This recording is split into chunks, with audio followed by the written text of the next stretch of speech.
चलिए शुरुआत करते हैं आज की न्यूज़पेपर की। पहली न्यूज़ देखने वाले हैं क्रिकेट से। ठीक है। अभी जो टेस्ट क्रिकेट चल रहा था इंडिया और न्यूजीलैंड के बीच में, तो कल का जो मैच हुआ था उसमें आजाज पटेल जो बॉलर है उसने 10 विकेट लिए थे। उसी को लेकर के ये फ्रंट में ही न्यूज़ आई है। इन्होंने इतिहास रच दिया है। इतिहास कैसे रचा है? सबसे पहले अनिल कुंबले ने 10 विकेट लिया इंडिया की तरफ से। इसके बाद इंग्लैंड की तरफ से जिम लेकर ने 10 विकेट लिए और तीसरे नंबर के ये ऐसे प्लेयर बन गए हैं जिन्होंने 10 विकेट लिया है एक इनिंग में। इसके बाद सेकंड वाली जो न्यूज़ है वो किसान आंदोलन से रिलेटेड है। किसान आंदोलन अभी भी ख़त्म नहीं हुआ है क्योंकि किसानों की जो मांगें हैं ना वो अभी तक पूरी नहीं हुई हैं। तो उनकी मांगों को ही सरकार तक रखने के लिए एक पैनल का गठन किया गया जिसमें 5 मेंबर रहेंगे। ठीक है। यही जो है फार्मर की डिमांड को परस्यू करेगा विद सेंटर। इसमें केंद्र सरकार के भी आदमी रहेंगे और किसान के भी आदमी रहेंगे और आपस में चर्चा करेंगे अपनी डिमांड को लेकर के।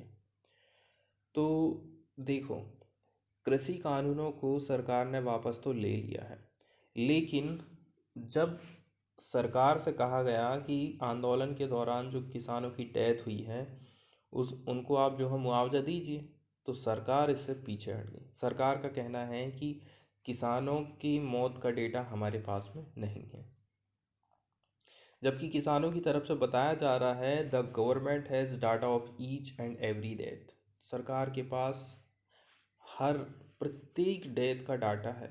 There are record in police station पर जाके आप देख लीजिए, पोस्टमार्टम देख लीजिए कंडक्टेड। तो government is running away from its responsibility, ऐसा किसानों का कहना है।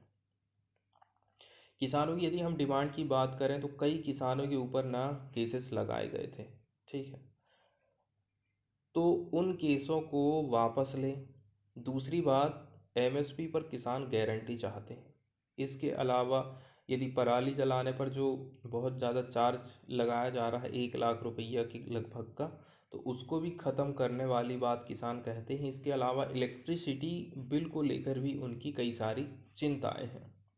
तो ये बहुत सारी इनकी डिमांड है जिसके चलते चलते ये पैनल का गठन किया गया है, नॉट एमएसपी पैनल। जो किसानों का संगठन है वो जोर दे रहा है कि these names were not for the MSP committee. मतलब कि ये जो नाम यहाँ पर सुझाए गए हैं फार्मर की तरफ से, कौन कौन? अशोक धावले, बलवीर राजेवाल, गुरनाम चौरी, शिव कुमार शर्मा, कक्का जी एंड युद्धवीर सिंह। ठीक है। ये रहेंगे member of the panel after the meeting on Saturday. तो इसमें कहा गया है एमएसपी की कमेटी में जो सदस्य होने चाहिए थे उनमें से तो ये एक भी नहीं है, as sought by the government. Instead a release said the panel had been mandated to discuss the pending demand from SKM's 6-point letter to PM Minister Narendra Modi last week. Foreign वाले page से यदि हम देखें news तो वो आई है श्रीलंका से। श्रीलंका के मलैया तमिल की बात हो रही है। बताया जा रहा है कि ये जो है बहुत सारी समस्याओं का सामना कर रहे, ऐसा एक्सपर्ट लोगों का कहना है। तो आज से 200 साल पहले भारत से ये मजदूर कहाँ लाए गए थे? श्रीलंका लाए गए थे चाय के बागानों में काम करने के लिए। तो modern slavery has ethnic dimension in island nation, UN special ठीक रेप्यूटर नोट ड्यूरिंग विजिट। तो यूनाइटेड नेशंस की तरफ से ये बात कही गई है। यूनाइटेड नेशन का एक दूत है, ठीक है, वो यहाँ पर विजिट किया। विजिट करने के बाद उन्होंने इन मज़दूरों की हालत देखी, स्लेवरी के जैसा व्यवहार इनके कर रहे हैं यहाँ पर। श्रीलंका के जो मलैया तमिल वर्कर हैं whose labour in tea plantation fetches precious foreign exchange to the country, ये अपना खून पसीना बहाते हैं, इसी से श्रीलंका को विदेशी मुद्रा की प्राप्ति होती है। Are living in inhuman and degrading condition, ऐसी कंडीशन में रह रहे हैं जहाँ पर इंसान नहीं रह सकते, डिग्रेडिंग कंडीशन में रह रहे हैं, ऐसा यूएन एक्सपर्ट का कहना है। contemporary form of slavery have an ethnic dimension. In particular, Malaiya Tamil की हम बात कर रहे हैं, who were brought from India to work in plantation sector 200 year ago, continue to face multiple form of discrimination based on their origin. तो इनको विभिन्न प्रकार की डिस्क्रिमिनेशन का सामना करना पड़ता है, ऐसा कहना है यूनाइटेड नेशन के एक दूत का। निगलेटेड फॉर लॉन्ग, बहुत लंबे समय से इनको निगलेक्ट किया जा रहा है। UN bodies have consistently highlighted human right concern during Sri Lanka's civil war period and after, pertaining to the Tamil of the war affected northeast and more recently to Sri Lanka's Muslim community over growing fears of persecution। तो श्रीलंका का जो civil वार चल रहा था उसके पहले का time और उसके बाद का टाइम, इस दौरान जो तमिल लोग हैं, खास करके मलैया कम्युनिटी है, वो किस प्रकार से प्रभावित रही है, इसका अध्ययन यूनाइटेड नेशन की तरफ से किया गया। बताया जा रहा है ये जो कम्युनिटी है हिस्टोरिकल जो है निगलेक्टेड रही है, ऐतिहासिक रूप से ही रही है, और ये एकदम मार्जिनलाइज्ड रही है and has receive relatively less international attention, और ज़्यादा बड़े बड़े जो संस्थान हैं, इंटरनेशनल संस्थान हैं, देश हैं, उनका ध्यान भी इस ओर नहीं गया है। अब यहाँ पर इनकी असली लाइफ स्टाइल के बारे में बात बताई जाती है कि रफली देखें तो 1.5 लाख जो लोग हैं इस कम्युनिटी से रिलेट करते हैं। इनकी ओवरऑल पॉपुलेशन कितनी है? 10 लाख है। इनमें से 1.5 लाख लोग लगे हैं, इंगेज हैं in direct labour in E state. ठीक है, स्टेट के काम में ये लगे हुए हैं। ये पिक्चर आप देख रहे हैं ना, यही लेबर है जिनकी बात हम कर रहे हैं, ई स्टेट लेबरर की। और क्या बात कही जा रही है? And most of them were women, ज़्यादातर इनमें से महिलाएं ही रहती हैं। अब इनका जो डेली का वेज है कितना है? बताया जा रहा है 1000, अबाउट 373 रुपया होता है, ये श्रीलंका की मुद्रा होगी। Won after sustained protest in recent year, और ये भी इनको 373 रुपया ऐसे नहीं मिला है, बहुत ज़्यादा प्रोटेस्ट किए हैं तब जाके मिला है। Is tied to an arduous target. Arduous target का मतलब क्या होता है? कठिन। ऑफ 18 से लेकर के 22 kilo of plug tea leaves every day, तो दिन भर की कठिन मेहनत करते हैं और 18 से 22 किलो टी तोड़ने का इनको टारगेट दिया जाता है। To be met rain or shine, चाहे पानी गिरे चाहे धूप तपे। While braving leeches and wasp attack. ये पिक्चर आप देख रहे हैं ना, वास्प अटैक्स, कई तो ये मधुमक्खी है और कुछ अजर प्रजाति की जो रहती है ये काटती है तो बहुत ज़बरदस्त इसका डंक रहता है। उसी के बारे में बताया जाता है कि ये सबको उनको फेस करना पड़ता है काम करने के दौरान। और एक और बताया था इसमें, एक अटैक तो ये हो गया, और ये हो गया लीचेस। लीचेस का मतलब होता है जोंक। तो इनका वो बहादुरी से सामना करते हैं। A prominent item in Sri Lanka's export basket, Sri Lanka export करता है, सबसे मजबूत पक्ष श्रीलंका का। अपार्ट फ्रॉम गारमेंट को आप छोड़ दीजिए, apart from garment, rubber and species, T brings रफली $1.3 billion a year into the country. इनको आप छोड़ दीजिए, खाली टी की बात करिए तो ये लाता है कितना? ये लाता है 1.3 बिलियन एक साल में विदेशी मुद्रा। Pointing to the workers colonial era line room accommodation where up to 10 people live in a 10x12 space. जब अंग्रेज़ों का ज़माना था उस समय में एक 10x12 के स्पेस में 10 पीपल रहते थे। पुअर सैनिटाइजेशन रहता है and the persisting denial of land right to community. इसके अलावा लैंड के राइट इनके पास नहीं थे। जहाँ ये जिस ज़मीन में रह रहे हैं वो ज़मीन इनकी नहीं होती थी। एक ओबो काटा का कहना है, while I am aware that some alternative houses are built for instances in cooperation with the Indian government, I was appalled to see that the inhuman and degrading living condition in the line house persist to the present day। इसके अलावा India की बात करें तो India ने किस प्रकार से सहायता किया है इनकी। इंडिया ने कमिटमेंट करा है कि हम 14,000 हाउस बनाएंगे श्रीलंका में, ताकि ये लोग रह सकें। लेकिन कंस्ट्रक्शन का जो प्रोग्रेस है वो बहुत स्लो पेस में चल रहा है। Amid private plantation companies apparent reluctant to part with land, जबकि जो प्राइवेट कंपनी है ना वो थोड़ा झिझकती है ऐसे कामों में। इसके अलावा यूनाइटेड नेशंस का कहना है ये जो कम्युनिटी है जातिगत भेदभाव का भी सामना करती है। ठीक है, पार्टिकुलरली यदि आप देखोगे ना तो नॉर्दर्न प्रोविंस में, जहाँ where a sizeable hill country Tamil population life, जहाँ पर काफ़ी बड़ी संख्या में तादाद में ये लोग रहते हैं, अनेबल टू एक्वायर लैंड, और ये लोग ज़मीन को एक्वायर तक नहीं कर सकते हैं। तो ये कंडीशन है इन लेबर्स की। अब दूसरी बात की जा रही है यहाँ पर किसकी, गारमेंट इंडस्ट्री की। मतलब कि कई सारी महिलाएं यहाँ पर काम करती हैं। इंड्यूरिंग अनरीजनेबल प्रोडक्शन टारगेट, एकदम प्रोडक्शन का टारगेट ऐसा दे दिया जाता है कि आपको इतना काम करना है, मतलब करना है, उसके लिए आपको बाथरूम भी नहीं जाने दिया जाएगा।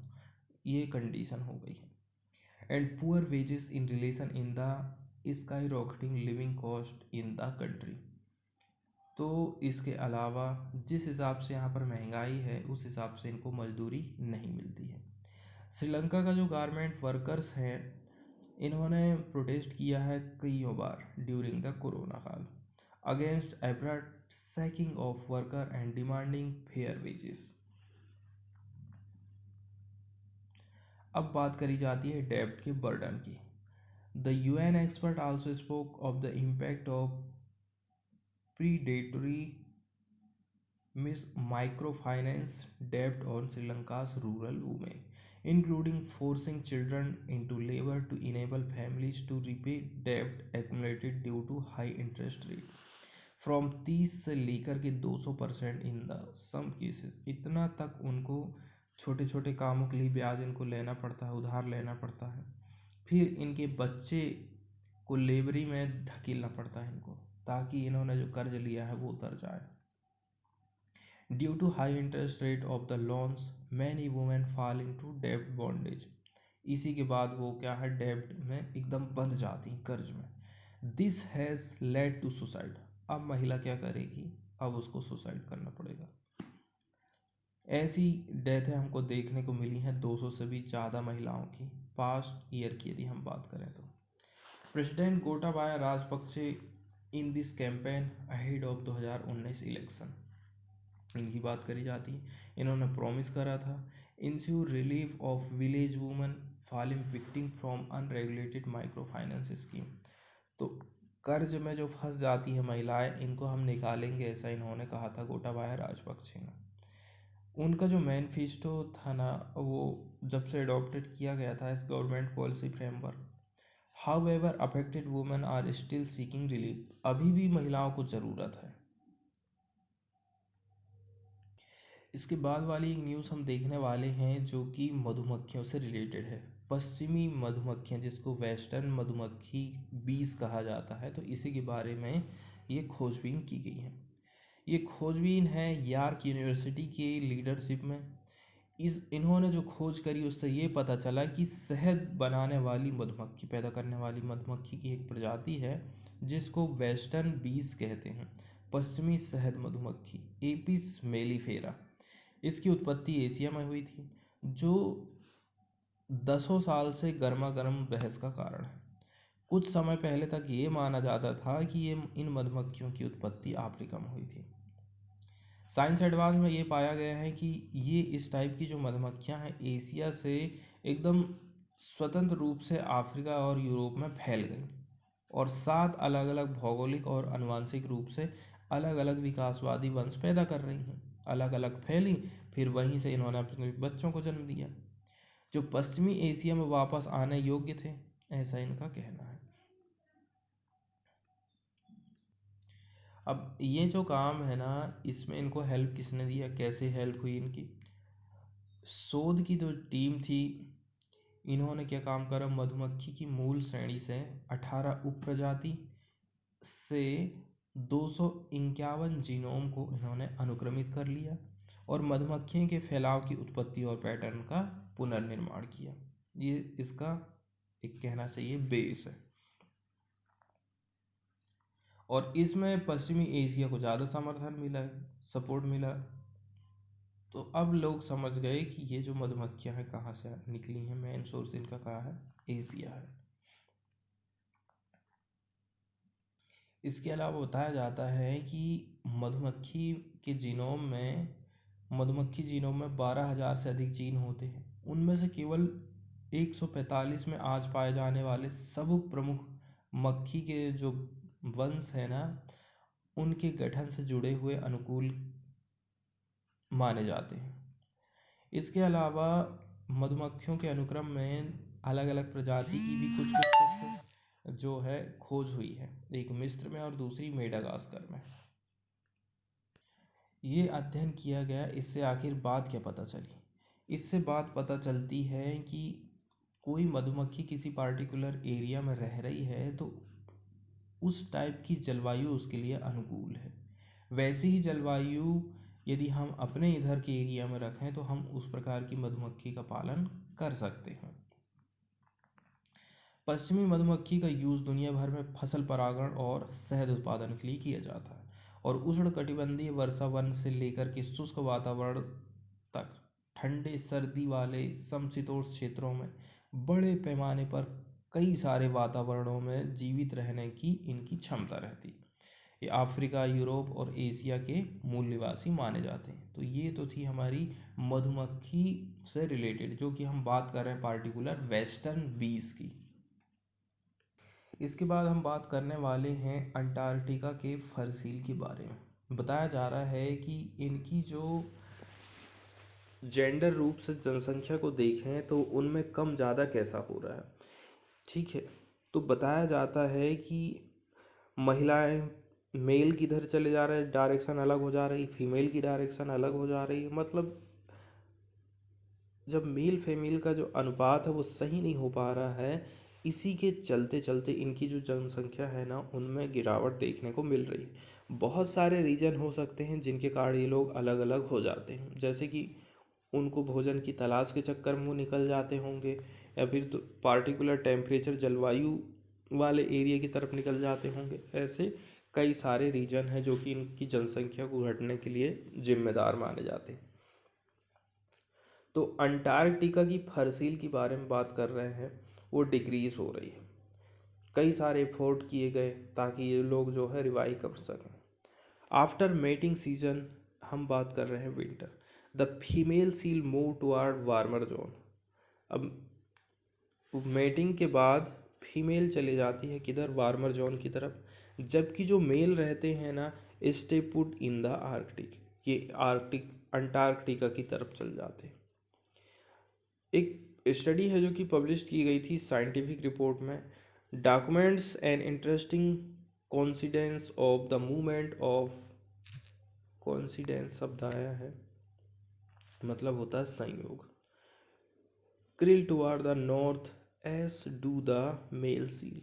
The male and female seals' differential movement and feeding pattern also lead them to be exposed to different ecological pressure, thus fostering in imbalance.